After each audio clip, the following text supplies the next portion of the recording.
जय हिंद मित्रांनो, एक्झाम जागर या एज्युकेशन यूट्यूब प्लॅटफॉर्मवर तुम्हा सर्वांचं पुन्हा एकदा स्वागत आहे.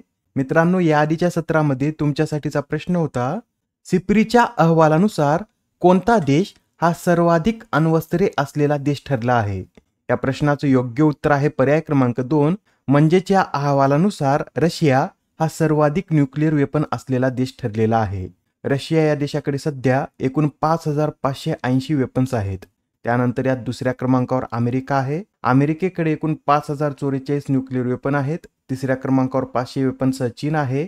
चौथ्यावर फ्रान्स, पाचव्यावर ब्रिटन, तर 6व्या क्रमांकावर 172 वेपनसह आपला भारत आहे. आजच्या सत्राचा पहिला प्रश्न पहा. हिंदी साहित्य संमेलनाचे 75वे अमृत महोत्सवी संमेलन कोणत्या राज्यात आयोजित करण्यात येणार आहे? तर हिंदी साहित्य संमेलनाचे 75वे अमृत महोत्सवी संमेलन हे ओडिशा या राज्यामध्ये आयोजित करण्यात येणार आहे. ओडिशामध्ये कोठे? तर ओडिशामधील कोरापुटी या शहरात 23 ते 25 जून दरम्यान हे संमेलन पार पडेल. या संमेलनाचे अध्यक्ष कोण असतील? तर आग्रा येथील केंद्रीय हिंदी संस्थेचे संचालक प्राध्यापक सुनील बाबूराव कुलकर्णी हे या संमेलनाचे अध्यक्ष असतील. व या संमेलनाच्या उद्घाटन सत्राचे प्रमुख पाहुणे म्हणून हैदराबाद येथील केंद्रीय विद्यापीठाचे माजी कुलगुरू प्राध्यापक RS सर्राजू यांना आमंत्रित करण्यात आला आहे.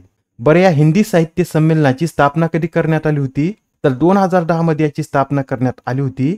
व याच्या सुरुवातीच्या सभापतींमध्ये पंडित मदन मोहन मालवीय आणि महात्मा गांधी यांचा समावेश आहे. प्रश्न क्रमांक दुसरा. 112व्या आंतरराष्ट्रीय कामगार परिषदेचं आयोजन कोणत्या शहरात करण्यात आले? तर आता ही जी आंतरराष्ट्रीय कामगार परिषद आहे याची 112वी आवृत्ती होती व याचं आयोजन जिनिव्हा या शहरामध्ये करण्यात आलं होतं.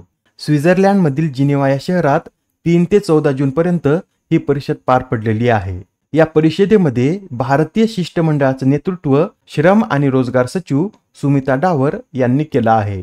मित्रांनो, लगेच आता इथे आंतरराष्ट्रीय कामगार संघटनेविषयी सुद्धा माहिती नोट करून घ्या. आंतरराष्ट्रीय कामगार संघटना यालाच इंग्लिशमध्ये इंटरनॅशनल लेबर ऑर्गनायझेशन म्हणतात. याची स्थापना 11 एप्रिल 1919 मध्ये करण्यात आली होती. याचं मुख्यालय स्वित्झर्लंडमधील जिनिव्हा येथे असून याचे 11वे महासंचालक हे गिल्बर्ट होंगबो हे आहेत. या संस्थेला 1969 मध्ये शांततेच्या नोबेल पुरस्काराने देखील सन्मानित करण्यात आलं होतं. प्रश्न क्रमांक तिसरा. मित्रांनो, नुकतेच आता पंतप्रधान नरेंद्र मोदी यांनी नालंदा विद्यापीठाच्या नवीन कॅम्पसचे उद्घाटन केले.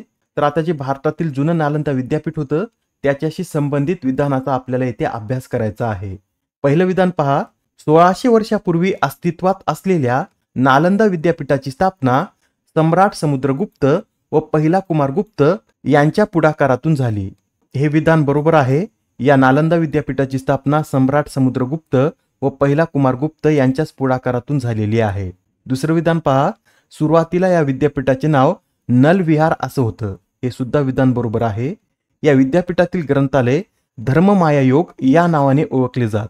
लक्षात ठेवा, या विद्यापीठातील जे ग्रंथालय आहे ते धर्ममाया योग या नावाने ओळखलं जात. हे सुद्धा विधान बरोबर आहे. आता चौथं विधान पहा. 1193 साली तुर्क अफगाणी बख्तियार खिलजीने हे विद्यापीठ नष्ट केलं. हे सुद्धा विधान बरोबर आहे. आता शेवटचं विधान पहा. यात काय म्हटलं आहे? तर 1812 मध्ये स्कॉटिश संशोधक अल्केझार कॅनिंघम यांनी या विद्यापीठाचा नव्याने शोध लावला. मित्रांनो, हे 5वं विधान चुकीचं आहे. कारण 1812 मध्ये या विद्यापीठाचा नव्याने शोध हा फ्रान्सिस हॅमिल्टन यांनी लावलेला आहे. तर हे जे अल्केझार कॅनिंघम आहे त्यांनी काय केलं? तर 1891 मध्ये अल्केझार कॅनिंघम यांनी नालंदा हे प्राचीन विद्यापीठ अस्तित्वात होते हे सिद्ध करणारे पुरावे सादर केले. त्यासाठी हे 5वं विधान चुकीचं ठरतं. आता या प्रश्नात काय विचारलं आहे? तर वरील विधानांपैकी किती विधान योग्य आहेत? एकूण 5 विधाने आहेत. यापैकी 4 विधान योग्य आहेत. यासाठी या प्रश्नाचं योग्य उत्तर हे पर्याय क्रमांक 3 असेल. ठीक आहे. तर आता नवीन नालंदा विद्यापीठासंबंधित काही माहिती नोट करून घ्या. हे जे नवीन नालंदा विद्यापीठ आहे हे बिहारमधील राजगीर पासून काही अंतरावर स्थापन करण्यात आलेलं आहे. याच्या उद्घाटन सोहळ्यात 17 देशांचे विदेशी राजदूत उपस्थित होते.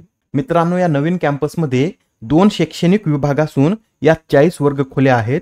तसेच येथे 1900 मुलांसाठी बसण्याची व्यवस्था आहे. या विद्यापीठात प्रत्येकी 300 लोकांची क्षमता असलेली 2 सभागृह सुद्धा निर्माण करण्यात आली आहेत. व हे एकूण विद्यापीठ 455 एकर परिसरात पसरलेला असून याच्या नवीन कॅम्पसच्या निर्मितीसाठी 1750 कोटी रुपये खर्च आलेला आहे. बरं, याआधी नालंदा आंतरराष्ट्रीय विद्यापीठाची पायाभरणी कोणाच्या हस्ते करण्यात आली होती? तर या विद्यापीठाची पायाभरणी माजी परराष्ट्र व्यवहार मंत्री सुषमा स्वराज यांच्या हस्ते 19 सप्टेंबर 2014 रोजी करण्यात आली होती. व हे जे नवीन विद्यापीठ आहे याचं डिझाईन कोणी केलं?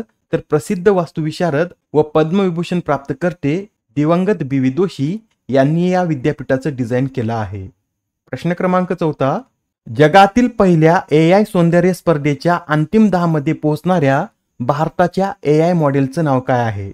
मित्रांनो, इमेजमध्ये तुम्हाला दिसत असेल ही एक भारताची AI मॉडेल आहे व या AI मॉडेलचं नाव झारा शतावरी असं आहे. काय आहे?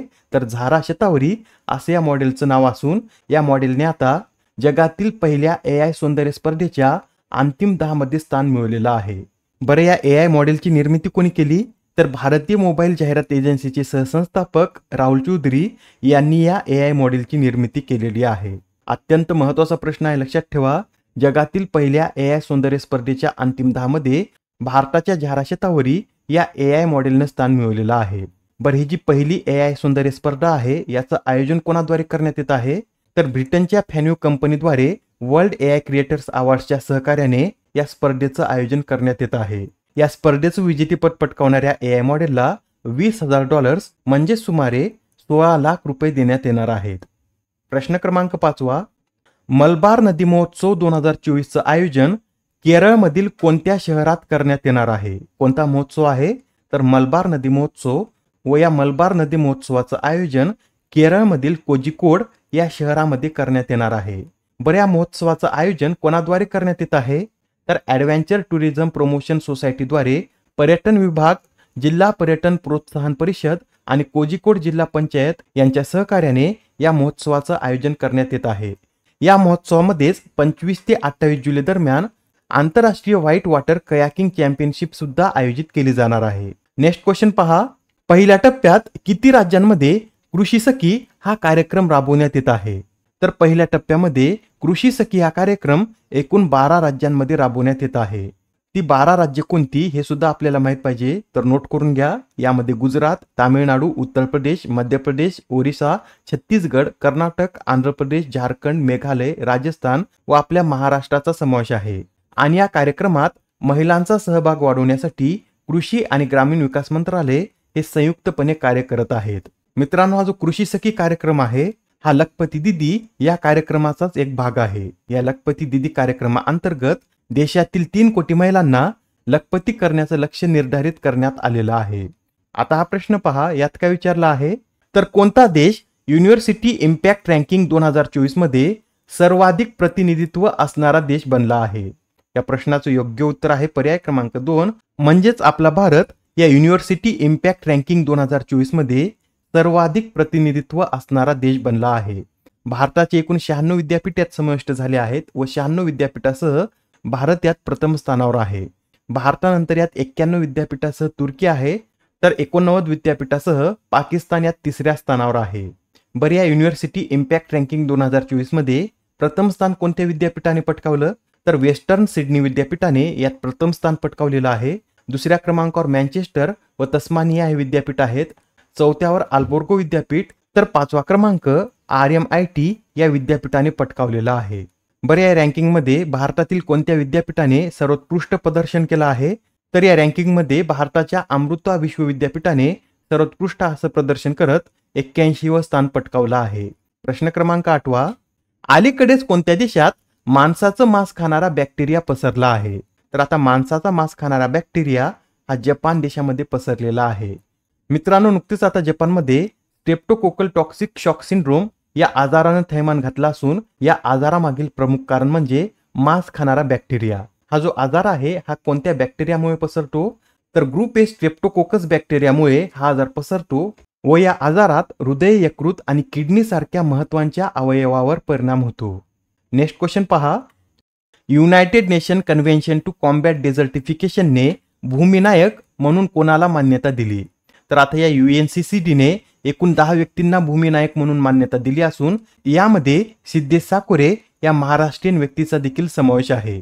मित्रांनो, जे सिद्धेश साकोरे आहेत हे महाराष्ट्रातील केंदूर गावातील रहिवासी असून ते ॲग्रो रेंजर्सचे संस्थापक आहेत. त्यांना ही पदवी कशासाठी देण्यात आली? तर जागतिक वाळवंटीकरण आणि दुष्काळाशी लढा देण्यासाठी त्यांना भूमिनायक ही पदवी देण्यात आलेली आहे. आजच्या सत्रामधील शेवटचा प्रश्न पहा. दरवर्षी जागतिक योग दिन कधी साजरा केला जातो? तर हा जो जागतिक योग दिन आहे हा 21 जून रोजी साजरा केला जातो. व एक्झाम मध्ये आपल्याला असं विचारलं जाऊ शकतं की पहिला जागतिक योग दिन कधी साजरा करण्यात आला होता? तर हा जो पहिला जागतिक योग दिन आहे हा 2015 मध्ये साजरा करण्यात आला होता व यंदाचा हा 10वा आंतरराष्ट्रीय योग दिन आहे.